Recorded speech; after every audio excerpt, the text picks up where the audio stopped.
Hi ಎಲ್ರಿಗೂ ನಮಸ್ಕಾರ. ಮೊನ್ನೆ ವಿಡಿಯೋದಲ್ಲಿ ನಾನು ಡಿಸ್ಕ್ರಿಪ್ಷನಲ್ಲಿ ನನ್ನ ನಂಬರ್ನ ಮೆನ್ಷನ್ ಮಾಡಿದ್ದೆ ಫಾರ್ ಪರ್ಸನಲ್ ಗೈಡೆನ್ಸ್ ಯಾರಿಗಾದರೂ ಬೇಕಾದರೆ ಅಂತೇಳಿ. ಅದರ ಪ್ರಕಾರ ಒಂದು 250 ಜನ ಮೇಲ್ಪಟ್ಟು ನನಗೆ ಮೆಸೇಜ್ ಹಾಕಿದರು. ಅದರಲ್ಲಿ ನಾನು ಇವಾಗ 150 ಜನಕ್ಕೆ ಕಾಂಟ್ಯಾಕ್ಟ್ ಮಾಡಿ ನನಗೆ ತಿಳಿದಿರೋ ಮಾಹಿತಿಯನ್ನು ನಾನು ಅವರಿಗೆ ತಿಳಿಸಿದ್ದೀನಿ. ಆ್ಯಂಡ್ ಇನ್ನೊಂದು 100 ಜನದ ಅಷ್ಟೇ ಉಳಿದಿದೆ. ಸ್ವಲ್ಪ ಬ್ಯುಸಿ ಸ್ಕೆಡ್ಯೂಲ್ ಇನ್ನೊಂದು 2-3 ದಿನಗಳಲ್ಲಿ ಅವರಿಗೆ ಆಲ್ಮೋಸ್ಟ್ ಆಲ್ ಕಾಂಟ್ಯಾಕ್ಟ್ ಮಾಡಿ ನನಗೆ ಗೊತ್ತಿರೋ ಮಾಹಿತಿ ಅಂತ ನಾನು ಖಂಡಿತ ತಿಳಿಸ್ತೀನಿ. ಲೇಟ್ ಆಯಿತು, I am extremely sorry. And ಇಲ್ಲ, ನಾನು ಸ್ವಲ್ಪ ಇಡೀ ಈ ಲೈಫ್ ಹಿಸ್ಟ್ರಿಲೇ ಇದೇ ಫಸ್ಟ್ ಟೈಮ್ ಅನಿಸುತ್ತೆ ಅಷ್ಟು ಬ್ಯುಸಿಯಾಗಿದ್ದೀವಿ. ಅಂದರೆ ಏನೂ ಇಲ್ಲ, ನಮ್ಮದು ಬಾಗಲಕೋಟೆಯಲ್ಲಿ ಉತ್ತರ ಕರ್ನಾಟಕದಲ್ಲೇ ಒಂದು ಬಿಗ್ಗೆಸ್ಟ್ ಅಂತಲೇ ಹೇಳ್ಬೋದು. ಒಂದು ಅತಿ ದೊಡ್ಡ ಎಕ್ಸ್ಪೀರಿಯನ್ಸ್ ಸೆಂಟರ್ ಮಾಡ್ತಾಯಿದ್ದೀವಿ. ಇಂಟೀರಿಯರಲ್ಲಿ ಅತಿ ದೊಡ್ಡ ಎಕ್ಸ್ಪೀರಿಯನ್ಸ್ ಸೆಂಟರ್ನ ಮಾಡ್ತಾಯಿದ್ದೀವಿ. ಸೊ ಅದಕ್ಕೋಸ್ಕರ ಆ ವರ್ಕು ನಡೆದಿದೆ. ಪ್ಲಸ್ ನಮ್ಮ ಸೈಟ್ಗಳು ಮುಧೋಳು ಪ್ಲಸ್ ಬಿಜಾಪುರದ ಮುದ್ದೇಬೇಳೆ ತಾಲೂಕಲ್ಲಿ ಒಂದು ವರ್ಕ್ ನಡೆದಿದೆ. ಆ್ಯಂಡ್ ಬೆಳಗಾವಿಯಲ್ಲಿ ರಾಯಬಾಗದಲ್ಲಿ ಒಂದು ವರ್ಕ್ ನಡೆದಿದೆ. ಸೊ ಈ ಥರ ವರ್ಕ್ ನಡೆದಿರೋದ್ರಿಂದ ಸೈಟ್ ವಿಸಿಟಿಂಗು ಇರ್ತವೆ. ಆ್ಯಂಡ್ ಇದ್ರ ಮಧ್ಯೆ ನಾನು ಸ್ವಲ್ಪ ನನ್ನ ಎಕ್ಸ್ಪೀರಿಯನ್ಸ್ ಸೆಂಟ್ರಿಗೆ PMEGP ಸ್ಕೀಮಲ್ಲಿ ಲೋನ್ನು ಹಾಕಿಸ್ತಾ ಇದ್ದೀನಿ. ಅದಕ್ಕೂ ಸ್ವಲ್ಪ ವರ್ಕ್ ನಡೆದಿರೋದ್ರಿಂದ ಸ್ವಲ್ಪ ನಿಮಗೆ ರಿಪ್ಲೈ ಲೇಟ್ ಆಗಿರ್ಬೋದು. ಬಟ್ ಆ್ಯಂಡ್ ಇವಾಗ ಪ್ರೆಸೆಂಟ್ ನಾನು ಬೆಂಗಳೂರಲ್ಲಿದ್ದೀನಿ. ಒಂದು ನನ್ನ ಇಂಟೀರಿಯರ್ ಕಂಪ್ನಿಗೆ ಮೆಟೀರಿಯಲ್ ಸಪ್ಲೈ ಮಾಡೋ ಒಂದು ಕಂಪ್ನಿ ಜೋಡಿ ಒಂದು ಸಣ್ಣ ಮೀಟಿಂಗ್ ಇತ್ತು. ಆ್ಯಂಡ್ ಅದು ಅಷ್ಟೇ ಅಲ್ಲದೆ ಆ್ಯಕ್ಚುಲಿ ನಮ್ಮದು ಕಂಪ್ನಿ ಬಗ್ಗೆನೇ ಸ್ವಲ್ಪ ಹೇಳ್ತೀನಿ. ಆ್ಯಸ್ ಎ ಪ್ಲ್ಯಾನ್ ಬಿಗೆ ಏನು ಸ್ಟಾರ್ಟ್ ಮಾಡಿದೆ ಅದನ್ನು ಹೇಳ್ತೀನಿ. ನಾವು ಓದೋದ್ರ ಜೊತೆಗೆ ಆ್ಯಸ್ ಎ ಪ್ಲ್ಯಾನ್ ಬಿ ಎಷ್ಟು ಇಂಪಾರ್ಟೆಂಟ್ ಆಗುತ್ತೆ ಅನ್ನೋದನ್ನು ಸ್ವಲ್ಪ ಮ್ಯಾಟರ್ ಆಗ್ಬೋದು ಅಂತ ಅಂದ್ಕೊಂಡು ನಾನು ಈ ಮಾತು ಹೇಳ್ತಾ ಇದ್ದೀನಿ. ಬಾಗಲಕೋಟೆ, ವಿಜಯಪುರ, ಗದಗ ಈ ಥರ ಸ್ಟಾರ್ಟ್ ಮಾಡಿದ್ವಿ. ನೆಕ್ಸ್ಟ್ ಏನಾಯಿತಪ್ಪ ಅಂತಂದರೆ, ಬಾಗಲಕೋಟೆ ಮುಧೋಳ ತಾಲೂಕಿನಲ್ಲಿ ಒಬ್ಬರು ದೇಸಾಯಿ ಫ್ಯಾಮಿಲಿ ಅಂತ ಇದೆ. ಆ ಫ್ಯಾಮಿಲಿಯವ್ರದ್ದು ಒಂದು ಮನೆ ನಾವು ಸೈಟ್ ಇಂಟೀರಿಯರ್ನ ಮಾಡಿಕೊಟ್ಟಿದ್ದೀವಿ. ಅದು ಇಷ್ಟ ಆಗಿ ಅವ್ರ ಅಳಿಯ ಅವರು ನಮಗೆ ಕಾಂಟ್ಯಾಕ್ಟ್ ಮಾಡಿಸಿದ್ರು. ಅವರೇ ಹೇಳಿದ್ದರು ಅವ್ರಿಗೆ ಈ ಥರ ಇವರೇ ಇಂಟೀರಿಯರ್ ಮಾಡಿದ್ರು ಅಂತ. ಅವರು ಬೆಂಗಳೂರಲ್ಲಿ ಇರೋದು, ಅಂದರೆ ಅವ್ರು ಬೆಂಗಳೂರಲ್ಲಿ ಸೈಟ್ ತೊಗೊಂಡು ಮನೆ ಕಟ್ಟಿಸಿದ್ರಂತೆ. ನಮ್ಮ ಇಂಟೀರಿಯರ್ ಡಿಸೈನು ಅವ್ರಿಗೆ ಇಷ್ಟ ಆಗಿ ಅವ್ರು ನಮ್ಮ ಬೆಂಗಳೂರಲ್ಲಿನೂ ನೀವೇ ಒಂದು ಮಾಡಬೇಕು ಅಂತ ಆಫರ್ ಮಾಡಿದ್ದಾರೆ. ಆ್ಯಂಡ್ ಅದಕ್ಕೆ ಅವ್ರಿಗೆ ಇವತ್ತು ನಾವು ಡಿಸೈನ್ ಎಲ್ಲ ತೋರಿಸ್ಕೇಸಿ ಮತ್ತು ಅವರಿಗೆ ನಮ್ಮದೆಲ್ಲ ಕೆಟಲಾಗ್ ತೋರಿಸಿ ಹೇಳ್ಕೊಂಡು ಬರೋಕೆ ಅಂತಲೇ ಬೆಂಗಳೂರಿಗೆ ಬಂದಿರೋದು. ಪ್ಲಸ್ ನಮ್ಮದು ಮಟೀರಿಯಲ್ ಸಪ್ಲೈ ಮಾಡೋ ಕಂಪ್ನಿ ಜೋಡಿನೂ ಒಂದು ಮೀಟಿಂಗ್ ಇರೋದರಿಂದ ಬೆಂಗಳೂರಿಗೆ ಬಂದಿದ್ದೀನಿ. ಇಲ್ಲೇ ಸ್ವಲ್ಪ ಫ್ರೀ ಟೈಮ್ ಇರೋದರಿಂದ ಈ ವಿಡಿಯೋ ಮಾಡಿ ಹಾಕ್ತಾಯಿದ್ದೀನಿ. ಈ ವಿಡಿಯೋದಲ್ಲಿ ಕಾಂಪಿಟೇಟಿವ್ ಎಕ್ಸಾಮ್ ರಿಲೇಟೆಡ್ ಕೆಲವೊಂದಿಷ್ಟು ಪಾಯಿಂಟ್ಸ್ಗಳನ್ನ ಹೇಳ್ಬೇಕಂತ ಮಾಡಿದ್ದೀನಿ. ಆ್ಯಂಡ್ ಈ ಒಂದನೇದ್ದು HKದವ್ರದ್ದು SD ಎಕ್ಸಾಮ್ ಏನಿದೆಯಲ್ಲ ಅದರ ರಿಲೇಟೆಡ್ ಒಂದು 2 ಪಾಯಿಂಟ್ಸನ್ನು ನಾನು ಹೇಳ್ತಾ ಇದ್ದೀನಿ. ನೀವೇನಾದರೂ ಕಂಪ್ಯೂಟರ್ಗೆ ಈಗ ಆಲ್ರೆಡಿ ಏನಾದರೂ ಪ್ರಿಪೇರ್ ಆಗಿದ್ದರೆ, ನನ್ನ ಹತ್ರ ಒಂದು ಮ್ಯಾರಥಾನ್ ಕ್ಲಾಸ್ ಇದೆ. ಫುಲ್ಲು 2 ಅವರ್ಸಲ್ಲಿ ಅವರು ತುಂಬ ಚೆನ್ನಾಗಿ ಎಕ್ಸ್ಟ್ರಾ ಪಾಯಿಂಟ್ಸ್ಗಳನ್ನ ಕವರ್ ಮಾಡಿದ್ದಾರೆ.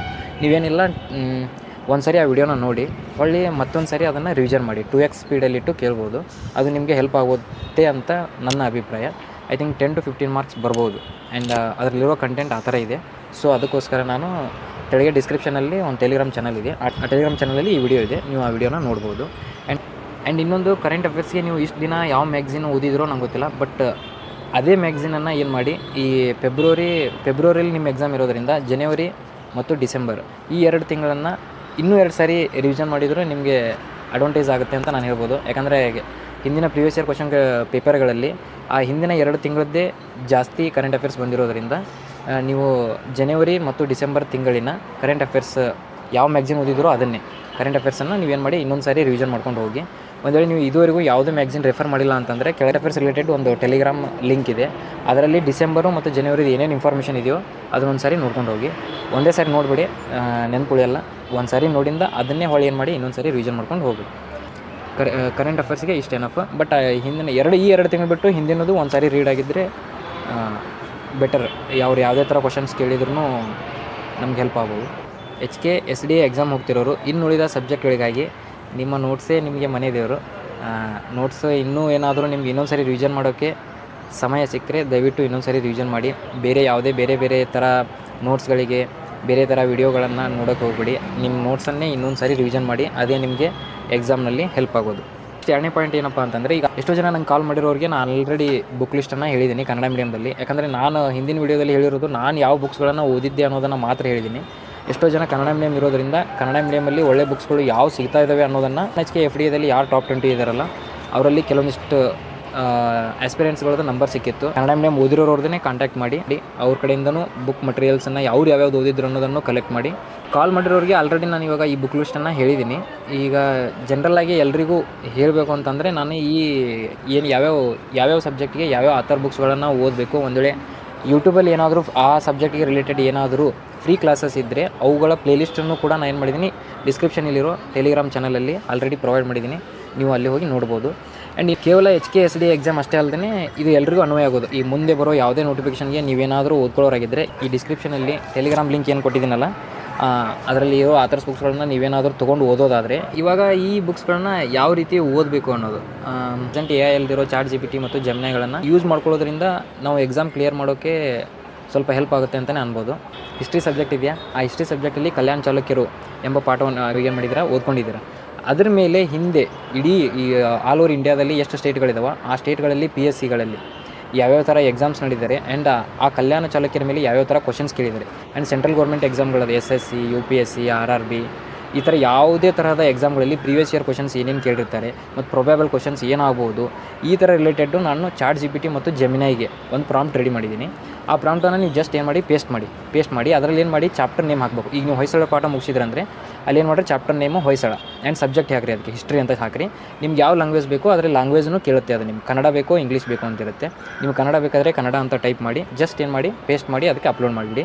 ಅದು ನಿಮ್ಗೆ ಏನು ಮಾಡುತ್ತೆ, ಈ ಚಾಪ್ಟರ್ ಹೊಯ್ಸಳ ಚಾಪ್ಟರ್ ನೀವು ಓದಿದ ಮೇಲೆ ಅದು ನಿಮಗೆ ಹಿಂದೆ ಆಗಿರುವಂಥ ಎಲ್ಲ ಎಕ್ಸಾಮ್ಗಳ ಪ್ರೀವಿಯಸ್ ಇಯರ್ ಕ್ವಶನ್ ಪೇಪರ್ ಕೊಡುತ್ತೆ. ಆ್ಯಂಡ್ ನೆಕ್ಸ್ಟ್ ನಿಮ್ಗೆ ಪ್ರೊಬೇಬಲ್ ಆಗುವಂಥ ಕ್ವಶನ್ಸ್ಗಳನ್ನು ಕೇಳುತ್ತೆ.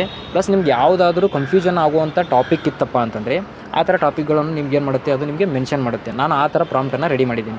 ನೀವೇನು ಮಾಡಿ ಜಸ್ಟ್ ಅದನ್ನು ಪೇಸ್ಟ್ ಮಾಡಿ ನೀವು ಆ ಚಾಪ್ಟರ್ ಓದಿದ ಮೇಲೆ ಆ ಚಾಪ್ಟರಲ್ಲಿ ಬರ್ಬೋದಂಥ ಎಲ್ಲ ಕ್ವಶನ್ಸ್ಗಳನ್ನು ಅಲ್ಲೇ ನೀವು ಓದೋದ್ರಿಂದ, ಆ ಚಾಪ್ಟರ್ ಓದಿದ ಮೇಲೆ ಅದರ ಮೇಲೆ ಬರುವಂಥ ಕ್ವಶನ್ಸ್ಗಳನ್ನು ಓದಿದ್ರೆ, ಪ್ರೊಬೇಬಲ್ ಕ್ವಶನ್ಸ್ಗಳನ್ನು ಓದಿದ್ರೆ ಏನು ಕನ್ಫ್ಯೂಷನ್ ಇದೆ ಮತ್ತು KPSC ಅವ್ರು ನಮ್ಮನ್ನು ಯಾವ ಥರ ಟ್ರ್ಯಾಪ್ ಮಾಡ್ಬೋದು, ಕ್ವಶನ್ಗಳಲ್ಲಿ ಯಾವ ಥರ ಟ್ರ್ಯಾಪ್ ಮಾಡ್ಬೋದು ಅನ್ನೋದನ್ನು ಕೂಡ ಅದು ನಮಗೆ ತಿಳಿಸುತ್ತೆ. ಆ ಥರ ನಾನು ಪ್ರಾಂಪ್ಟ್ ರೆಡಿ ಮಾಡಿದ್ದೀನಿ. ನೀವೇನು ಮಾಡಿ ಜಸ್ಟ್ ಪೇಸ್ಟ್ ಮಾಡ್ಕೇಸಿ ಅಲ್ಲಿ ಚಾಪ್ಟರ್ ಹೆಸರು ಹಾಕಿಬಿಟ್ರಪ್ಪ ಅಂತಂದರೆ ಆ ಚಾಪ್ಟರ್ ಮೇಲೆ ನಿಮ್ಗೆ ಎಲ್ಲ ಥರದ ಡೌಟ್ಸ್ಗಳನ್ನು, ಎಲ್ಲ ಥರದ ಕ್ಲಾರಿಫಿಕೇಷನ್ಗಳನ್ನ ಅದು ಕೊಟ್ಟು ಹೋಗುತ್ತೆ. ಈ ಥರ ಒಂದು ಚಾಪ್ಟರನ್ನು ನೀವು ಈ ಪ್ರಾಂಪ್ಟ್ ಹಾಕಿ ನೆಕ್ಸ್ಟ್ ಅದು ಕೊಡುವಂಥ ಎಲ್ಲ ಇನ್ಫಾರ್ಮೇಷನ್ಗಳನ್ನು ಓದ್ಕೋತ ಹೋದರೆ, ಅದು ಕೊಡುವಂಥ ಎಲ್ಲ ಕ್ವಶನ್ಸ್ಗಳನ್ನು ಓದ್ಕೋತ ಹೋದರೆ ಆ ಚಾಪ್ಟರಲ್ಲಿ ನಿಮಗೆ ಹಿಡಿತ ಸ್ವಲ್ಪ ಜಾಸ್ತಿ ಆಗುತ್ತೆ ಅಂತಲೇ. ಇದು ಈ ಎಕ್ಸಾಮ್ ಅಲ್ಲ, ಮುಂದೆ ಯಾವ್ದು ಬೇಕಾದ ಎಕ್ಸಾಮ್ ಕೇಳಿದ್ರು ನೀವು ಆನ್ಸರ್ ಮಾಡುವಂಥ ಒಂದು ಆತ್ಮವಿಶ್ವಾಸ ಖಂಡಿತ ಬರುತ್ತೆ. ಇಲ್ಲಾಂದರೆ ಈ ಚಾಪ್ಟರ್ ಓದಿದ ಮೇಲೆ ನೆಕ್ಸ್ಟ್ ಚಾಪ್ಟರ್ ಓದೋದ್ರೊಳಗೆ ನಾವು ಏನು ಮಾಡಿಬಿಡ್ತೀವಿ, ಹಿಂದಿನ ಚಾಪ್ಟರ್ ಮರ್ತಿರ್ತೀವಿ. ಆದರೆ ಈ ಥರ ಕ್ವಶನ್ಸ್ಗಳನ್ನ ಬಿಡಿಸೋದ್ರಿಂದ, ಪ್ರೊಬೇಬಲ್ ಕ್ವಶನ್ಸ್ ಬರೋದರಿಂದ, ಏನು ಟ್ರ್ಯಾಪ್ ಇದೆ ಈ ಥರ ಎಲ್ಲನೂ ಅದೇ ನಮ್ಗೆ ಹೇಳ್ಕೊಡೋದ್ರಿಂದ ಆ ಚಾಪ್ಟರ್ ಮೇಲೆ ನಮ್ಮದು ಹಿಡಿತ ಜಾಸ್ತಿ ಆಗುತ್ತೆ ಅಂತಲೇ ಹೇಳ್ಬೋದು. ಬಟ್ ಆ ಚಾಪ್ಟ್ರನ್ನು ಓದಿರೋ ಒಂದು ಸ್ಯಾಟಿಸ್ಫ್ಯಾಕ್ಷನ್ ನಿಮ್ಗೆ ಖಂಡಿತ ಸಿಗುತ್ತೆ ಯಾವಾಗ ಈ ಥರ ಕ್ವಶನ್ಸ್ಗಳನ್ನ ನಾವು ಬಿಡಿಸಿದ ಮೇಲೆ. ಈಗ ಎಷ್ಟೋ ಜನ ಏನು ಮಾಡಿರ್ತಾರೆ, ಆ ಚಾಪ್ಟರ್ ಮೇಲೆ ಕ್ವಶನ್ ಬ್ಯಾಂಕನ್ನು ತೊಗೊಂಡಿರ್ತಾರೆ. ಅನುಕೂಲ ಆಗಬಹುದು, ಬಟ್ ಅದಕ್ಕಿಂತ ಅನುಕೂಲ ಅಂದರೆ ಈ ಚಾಟ್ GPT ಮತ್ತು ಜೆಮಿನೈ ಆ್ಯಪ್ ಯೂಸ್ ಮಾಡೋದ್ರಿಂದ. ಅದಕ್ಕೆ ನಾನು ಅದಕ್ಕೆ ಪ್ರಾಂಪ್ಟ್ ರೆಡಿ ಮಾಡಿದ್ದೀನಲ್ಲ, ಅದನ್ನು ಹಾಕಿ ಒಂದು ಸಾರಿ ಯೂಸ್ ಮಾಡಿ ನೋಡಿ. ಇಂದ ಏನಾದರೂ ಹೆಲ್ಪ್ ಆದರೆ ದಯವಿಟ್ಟು ಕಮೆಂಟ್ ಸೆಕ್ಷನಲ್ಲಿ ತಿಳಿಸಿ. ಇದೇ ಥರನೇ ಕೈಯನ್ನು ಶಕತ್ತೆ ಇದೇ ಥರನೇ ಏನು ಮಾಡಿ, ಇಲ್ಲಿರುವಂಥ 10 ಸಬ್ಜೆಕ್ಟ್ಗಳಿಗೂ ಇದೇ ಥರ ಯಾವ ಚಾಪ್ಟರನ್ನು ಓದ್ತೀರಾ ಆ ಚಾಪ್ಟರ್ಗೆ ಸಂಬಂಧಿಸಿದಂತೆ ನಾನು ಏನು ಪ್ರಾಂಪ್ಟ್ ಕೊಟ್ಟಿದ್ದೀನಲ್ಲ ಅದೇ ಥರ ಚಾಟ್ GPT ಅಥವಾ ಜೆಮಿನೈ ಆ್ಯಪ್ ಇವುಗಳಲ್ಲಿ ಪೇಸ್ಟ್ ಮಾಡಿ ಇದೇ ಥರ ಓದ್ಕೊಟ್ಟು ಹೋಗಿ. ಪ್ರತಿ ಚಾಪ್ಟರ್ ಮೇಲೂ ನಿಮಗೆ ಕಾನ್ಸೆಪ್ಟು ಕ್ಲಾರಿಟಿ ಬರುತ್ತೆ. ಆ ಚಾಪ್ಟರ್ ಮೇಲೆ ಹಿಡಿತಾ ಬರೋದ್ರಿಂದ ಈ ಥರ ಕ್ವಶನ್ಸ್ಗಳನ್ನ ಬಿಡಿಸೋದ್ರಿಂದ ಖಂಡಿತ ಇದು ನಿಮಗೆ ಯೂಸ್ ಆಗುತ್ತೆ ಅಂತ ನಾನು ಅಂದ್ಕೊಂಡಿದ್ದೀನಿ. ದಯವಿಟ್ಟು ಈ ಥರನೇ ಓದ್ಕೊಳ್ಳೋಕ್ಕೆ ಟ್ರೈ ಮಾಡಿ. ಪ್ರತಿ ಸಬ್ಜೆಕ್ಟಿಗೂ ಪ್ರತಿ ಚಾಪ್ಟ್ರಿಗೂ ನೋಟ್ಸ್ ಮಾಡ್ಕೊತಾನೆ ಹೋಗಿ. ಆ ನೋಟ್ಸನ್ನೇ ಲಾಸ್ಟಿಗೆ ರಿವಿಷನ್ ಮಾಡ್ಕೊತಾನೆ ಇರಿ. ಆಲ್ಮೋಸ್ಟ್ ಅಲ್ಲಿ ಒಂದು 3 to 4 ಟೈಮ್ಸ್ ರಿವಿಷನ್ ಮಾಡಿ ನಿಮ್ಮ ಎಕ್ಸಾಮ್ ಕ್ಲಿಯರ್ ಆಗಬಹುದು. ಯಾರು ಜಾಸ್ತಿ ರಿವಿಷನ್ ಆಗಿರುತ್ತೋ ಅವರಿಗೆ ಆ ಕಾನ್ಸೆಪ್ಟ್ ಮೇಲೆ ಹಿಡಿತಾ ಇರುತ್ತೆ. ಆ ಹಿಡಿತದಿಂದಲೇ ಅವ್ರ ಸ್ಟೇಟ್ಮೆಂಟ್ ವೈಸ್ ಯಾವ ಥರ ಕ್ವಶನ್ ಕೇಳಿದ್ರು ನಾವು ಆನ್ಸರ್ ಮಾಡಬಹುದು. HKSD ಎಕ್ಸಾಮ್ಗೆ ಹೋಗೋರಿಗೆ ಇನ್ನೊಂದು 2 days ಬಿಟ್ಟು ನಾನು ಒಂದು ವಿಡಿಯೋ ಮಾಡ್ತೀನಿ. ಅಂದರೆ ಕ್ವಶನ್ ಪೇಪರ್ನ ಯಾವ ರೀತಿ ಆ 2 ಅವರ್ಸಲ್ಲಿ ಯಾವ ರೀತಿ ಅಟೆಂಪ್ಟ್ ಮಾಡಬೇಕು ಆ್ಯಂಡ್ ಹಿಂದಿನ ದಿನದ ಸ್ಟ್ರಾಟಜಿ ಏನಿರಬೇಕು ಅಂತ. ಕೆಲವೊಂದಿಷ್ಟು ಜನಕ್ಕೆ ಹಿಂದಿನ ದಿನ ನಿದ್ದೆನೇ ಹತ್ತಲ್ಲ, ಎಕ್ಸಾಮ್ ಭಯಕ್ಕೋ ಅಥವಾ ಎಕ್ಸಾಮ್ದೊಂದು ಟೆನ್ಷನ್ಗೋ ಏನೋ ನಿದ್ದೆ ಹತ್ತಿರಲ್ಲ. ಬಟ್ ಅದಕ್ಕೊಂದು ರಿಸರ್ಚ್ ಮಾಡಿದ್ದೀನಿ, ಅದಕ್ಕೆ ಒಂದೆರಡು ಸೊಲ್ಯೂಷನ್ನು ಮುಂದಿನ ವಿಡಿಯೋದಲ್ಲಿ ನಿಮ್ಗೆ ತಿಳಿಸ್ಕೊಡ್ತೀನಿ. Thank you so much. ದಯವಿಟ್ಟು ಅವಸರದಲ್ಲಿ ಆಗಿರೋ ಈ ವಿಡಿಯೋನ ಏನಾದರೂ ಮಿಸ್ಟೇಕ್ಸ್ ಇದ್ದರೆ ಕ್ಷಮಿಸಿ.